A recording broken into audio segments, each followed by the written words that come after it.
Yo, what's up? My name's Zach, and yesterday I made a video on the first time that I smoked. Today, we're going to be making a video that's a little bit more recent in times, and it's kind of about something that I'm going through currently. Before we get into this, make sure you like, subscribe, leave a comment if you want. What I'm really looking for, though, is go ahead and share this to your friends. If you like this content, if you think it's funny, if you think I'm stupid, I make a lot of stupid life decisions, and you can follow me in that adventure.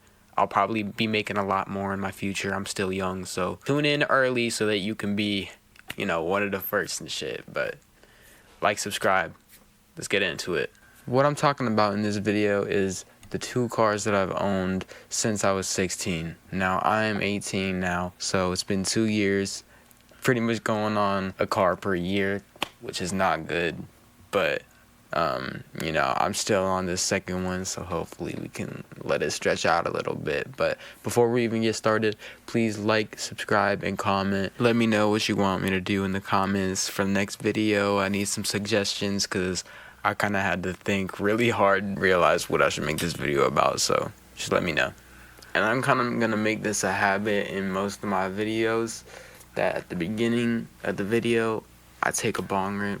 Y'all don't got to, but if you want to join me and partake in a little bit, I would definitely recommend, so that I'm not in it alone, I don't want to be lonely. Who wants to be lonely? Do you want to be lonely?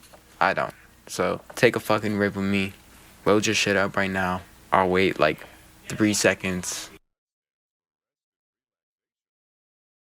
Now hit.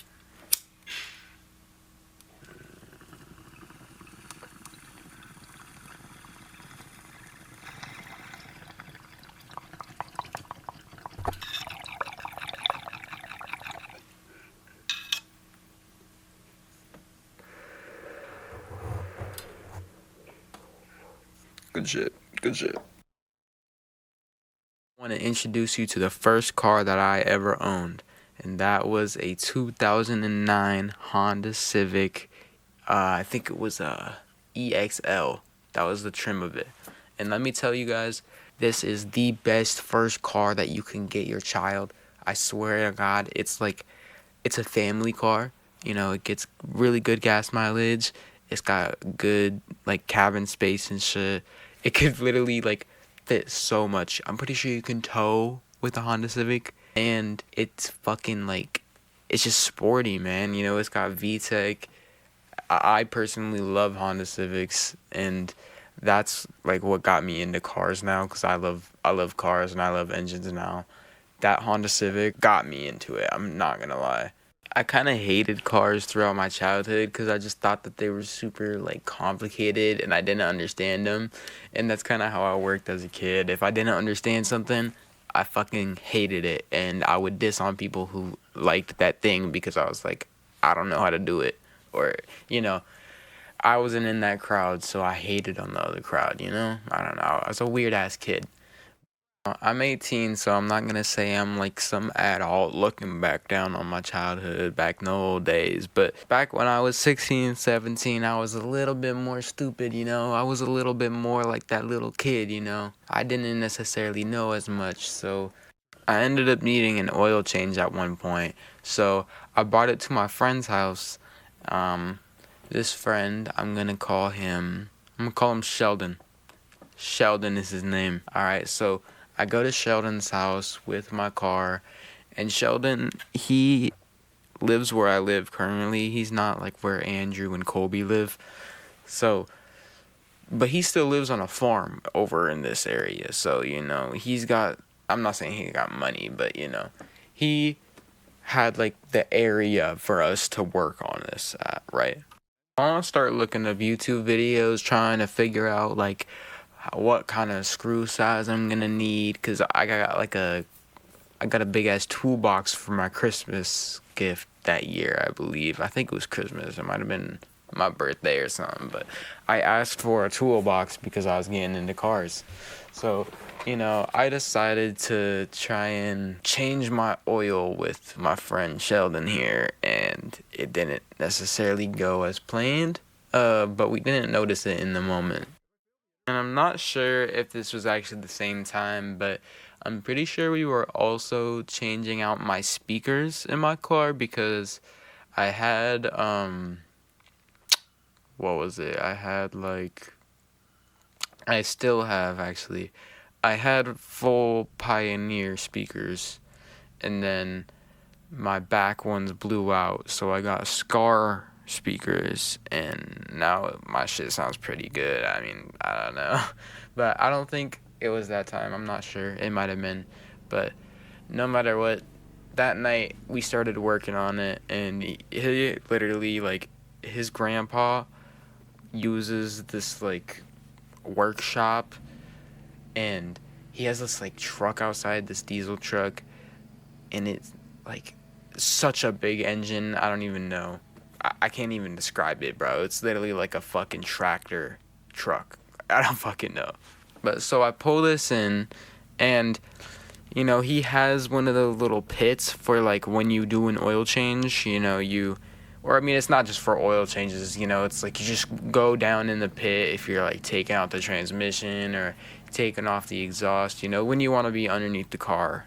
It's what you do if you don't have a lift. So they had a little pit underneath the car, and I line it up underneath there. So we get down underneath the car, and we start getting to work, just following it from a YouTube video, changing my oil filter, putting some new oil in, and I thought it was all fine, man. I really thought it was all fine.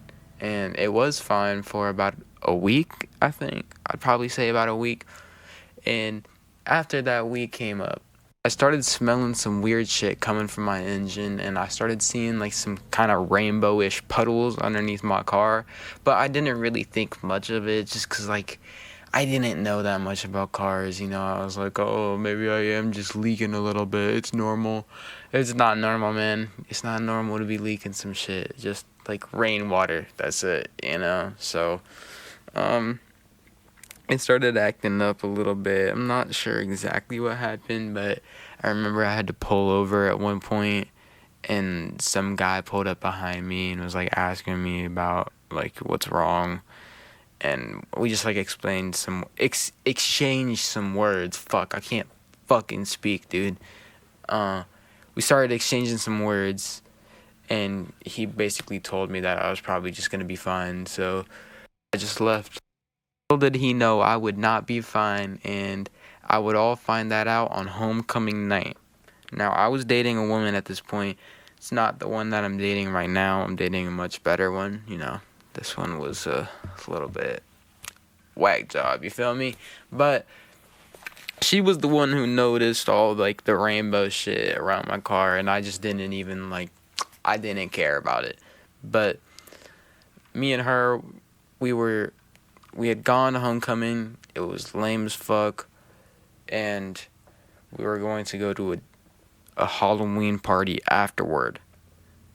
No, not a fucking Halloween party. What the fuck am I talking about? An after party. We're gonna go to an after party, and we start leaving for the after party, and I just completely lose my power steering. So like, I'm just driving in the road.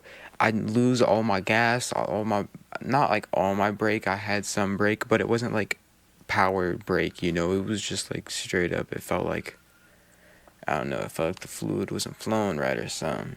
So I fucking try and pull over as hard as I can, but I'm literally in the city, bro. So like, where is there to pull over? I'm just pulling over on the side of the road of like a very busy street. Like, I can't just stay there for long. So I kind of like cycle it on and off a few times, and it starts up. And right then and there, I think I had my parents like take it to a repair shop because I knew something was like badly wrong with it. For some reason, that mechanic didn't see anything wrong, so I just wrote it off as like being like suspicious. And then I don't even think it might have been the next day or maybe just a few days later, the same thing happened. But before it, bro, I'll never forget these sounds, bro. Before that shit died, I started hearing bro. Like if you know, you know, bro. Like that shit worse than a fucking Taylor Swift song. It basically just means that I got rod knock, which like, dude, I don't even know how the fuck to explain it right now. I'm too fucking high. But it's like if you run out of oil, then your engine can't get lubricated right, so the metal is gonna be scraping like back and forth against it. And since it was my rods, it's the connecting rods that connect my pistons to the crankshaft, and that's where the tick tick tick tick sound is coming from, because it's metal like hitting each other. That shit causes friction, and I don't know exactly what happened on my case, but I'm assuming it probably like melted and fused together a little bit, which is definitely not good, and you cannot drive your car after that. So we had to get it towed, and we towed it to some scrapyard. Or no, I don't even think we towed it to a scrapyard. We towed it somewhere, and we sold it to some family for $500. It was like some dude saying like, "Oh yeah, I'm gonna put like a different engine in it and give it to my kid for his first car," which I love that. Absolutely fucking love that. I had so many memories in that car, but I do hope that kid like knows what's coming, because I'm pretty sure there's gonna be some roaches in there, like, you know, some joint wrappers, probably a lot of like small little weed seeds and stems and shit. Like, oh my god, the car was full to the brim. So it's been a few days. If I sound a little bit more sober, it's because I am a lot bit more sober. I was really fucking high in that, so don't mind how I was talking in that. But for the second story, we're going to talk about my Ford Focus. Now, I just want to clarify first that my parents aren't very, like, they think they're smart with cars, but they're not very smart, you know? So, the Civic, I think they bought it private party, but they bought it for, like, I think they said $8,000. And it's a 2009 Honda Civic. You know, like, that shit goes for $2K. Like, that's a scam, first off. And then the Ford Focus, it was from the dealership, but I mean, they paid like $3K for it, I think, but it had a fuck ton of problems when we first got it. Like, I don't even know, bro. I feel like it should have been like $2K at least. And dealerships just, you know, they scam, you know, probably had some shitty ass fluids in it and everything. But for the Ford Focus, the main problem when we first got it was the transmission, man. There would be times where I would just like not really stomp on it, but I would like medium stomp on it to get up to speed on the freeway, because that shit only has 140 horsepower. You know, that shit's not a fucking Hellcat. So I literally have to kind of stomp down on it and get some high revs. But I'm telling you, the first day I get it, I do that, and it instantly shifts up into like, or shifts down into like second gear. Not even second, bro. It was like first, dude. I just rev bombed, pretty much sent me to red line. And it wasn't really that bad. Like, it did that occasionally at the beginning, but now we're getting into the more recent, like, past few months area. It's been doing it a lot, right? So, like, pretty much any time I would drive, it would just, like, the shifts would be hella harsh, and oh my god, it was fucking terrible. Then about a month and a half ago, it started staying in first gear, like when I'd take off from a start. Then I'd get a fuck ton of engine lights, and the transmission would shift hard as fuck. So at first I just took it to O'Reilly's so they could scan the OBD, but I mean, they didn't really find much. They just found like a transmission sensor code, which I didn't really think it was that very much, but I called my stepdad and let him know, and he just told me to buy the part, and that he would pay for it. So I was like, fuck it, bro. I mean, I'm not paying for it, you know? So I went ahead and bought it, and I took it into my technical school. I'm in a program where I do like automotive service technology, so this is literally perfect for it, you know? So I drive it in. I use a OBD2 sensor with my professor, and low-key, that shit was expensive as fuck. It was a snap-on OBD2, so it wasn't like just the OBD2. It literally like ran my car, and revved it and did a bunch of different shit. I think he told me it cost like $10,000, $15,000 just for like a little tablet, bro. That's fucking insane. And the only code that we got was the transmission output sensor, so we just went ahead and put that shit right in, you know. It was simple as fuck. Just it was literally unscrew a single screw, and then, or not screw, a fucking bolt. Unscrew the bolt, and then you just fucking plug the new one in, and it should be simple as that, right? But I drove out of there and my shit was still doing it. I was so pissed off I didn't even want to go back. I just wanted to fucking go home, bro. Like, I mean, I didn't go home, but I just want to fucking leave, bro. I didn't want to be in that area anymore. So my dumbass thought that it was a very bad transmission issue or it was something with my wiring harness. So I decided to hit up a local transmission specialist and I told him the problems. I told him that I replaced the sensor, and a few days later, I come in, I get that shit, and this dude tells me that I just paid $850 for him to plug in the sensor. Apparently, I didn't fucking plug in the sensor. I bolted it in, and I didn't plug it in. But I swear to God, I remember plugging it in. Like, I feel like I'm crazy. Am I schizophrenic, guys? I don't know. You guys can let me know in the comments. Do I sound schizo? But I don't know. That shit pissed me the fuck off. I mean, it wasn't just $800 for that. You know, he changed my transmission fluid. That made my shit run so much cleaner. He changed my brake fluid. That shit made my shit run, like, brake so much cleaner. Like, he did some shit, but I don't know. $800 for that shit.